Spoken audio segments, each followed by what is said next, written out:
لیکن یہ ہے کہ اللہ کے خزانوں میں خدا کی قسم کسی چیز کی کمی نہیں، وہ ساری مخلوق کو ایک وقت میں عطا کرے تو اس کے خزانے میں ایک ذرے کے برابر کمی نہیں آتی۔ انشاءاللہ خوبصورت اور حسین زندگی ہوگی، خوبصورت وقت ہوگا، سکون ہی سکون ہوگا۔ ہر بندہ کوشش کرتا ہے کہ مجھے سکون ملے، میں بھی چاہتا ہوں کہ مجھے سکون ملے، آپ بھی چاہتے ہیں کہ مجھے سکون ملے، لیکن سکون کا جو راستہ ہے نا وہ ہم نے غلط اختیار کیا ہوا ہے۔ جہاں سکون ملتا ہے وہاں ہم جاتے نہیں، جہاں ملتا ہے وہاں ہم جاتے نہیں، جہاں ملتا نہیں وہاں ہم کوشش کر رہے ہیں۔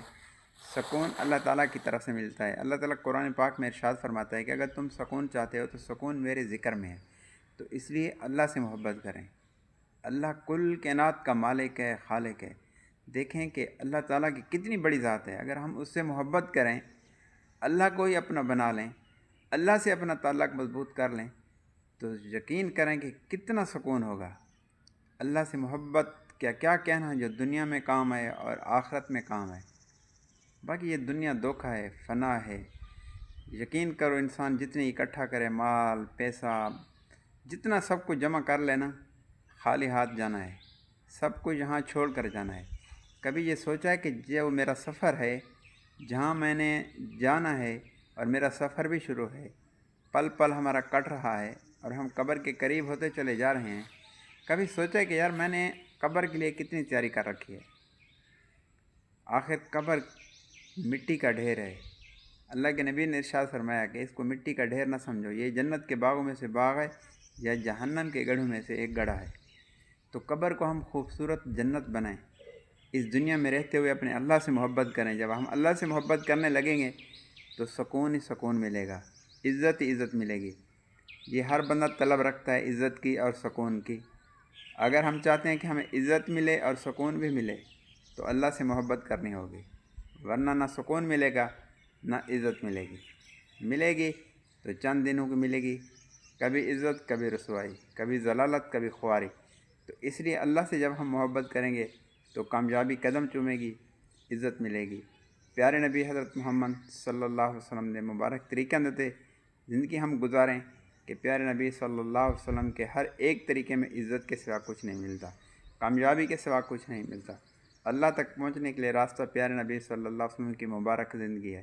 اس لیے ہم اس دنیا میں رہتے ہوئے اللہ کو راضی کریں، جھوٹ دھوکے فراڈ سے بچیں، والدین کی نافرمانی سے بچیں، فراڈ نہ کریں، دھوکہ نہ کریں، جھوٹ نہ کریں، توبہ استغفار کرتے ہوئے زندگی گزاریں، محلے والوں سے، دوستوں سے، رشتہ داروں سے اچھا سلوک کریں تاکہ اللہ ہم سے خوش ہو۔ جب ہم سے اللہ خوش ہوگا تو ہماری زندگی ایک خوبصورت ہوگی، ہمارے گھر میں سکون ہوگا۔ آج ہر گھر میں بے سکونی ہے، بے چینی ہے، جھگڑے فساد ہیں۔ ایک تو زبان کا استعمال ہمارا غلط ہے کہ یہ زبان اس طرح چل رہی ہے جس کی وجہ سے گھروں کو آگ لگی ہوئی ہے۔ ایسا کریں ہم کہ اچھے اخلاق سیکھیں، نبوت والے اخلاق سیکھیں، اللہ سے محبت کریں۔ بس اللہ کو اپنی محبت دکھانی ہے کہ یا اللہ میں تجھ سے ہی محبت کرتا ہوں، مجھے اپنا بنا لے۔ جب اللہ مل گیا تو سب کچھ ملا، اللہ نہ ملا تو کچھ نہ ملا۔ اللہ سے بڑا قدردان ہمارا کوئی نہیں۔ باقی یہ دنیا والے چڑھتے سورج کے پجاری ہیں۔ جب ہم اللہ سے محبت کریں گے، ایک تو یہ ہے کہ ہم در در کے دھکے نہیں کھائیں گے، کسی کے محتاج نہیں ہوں گے، کسی مخلوق کی غلامی سے ہماری جان چھوٹ جائے گی۔ جب اللہ سے محبت کریں گے تو یقین کرو اللہ تعالیٰ اپنے خزانوں سے عطا کرے گا، اللہ کے گھروں کو آباد کریں گے۔ اللہ پاک ہمارے مشکل کاموں کے لیے فرشتے اتار دے گا مدد کے لیے۔ لیکن یہ ہے کہ اللہ کے خزانوں میں خدا کی قسم کسی چیز کی کمی نہیں، وہ ساری مخلوق کو ایک وقت میں عطا کرے تو اس کے خزانے میں ایک ذرے کے برابر کمی نہیں آتی۔ اس رب سے ہم محبت کریں، اس اللہ سے ہم اپنی محبت کریں، پھر دیکھیں رت کیسے بدلتی ہے، حالات کیسے بدلتے ہیں۔ بس اللہ کو اپنا بنا لیں۔ ویڈیو اچھی لگے شیئر کرنا، چینل کو سبسکرائب کرنا۔ اللہ تعالیٰ آپ کا حامی و ناصر ہو۔ اللہ حافظ۔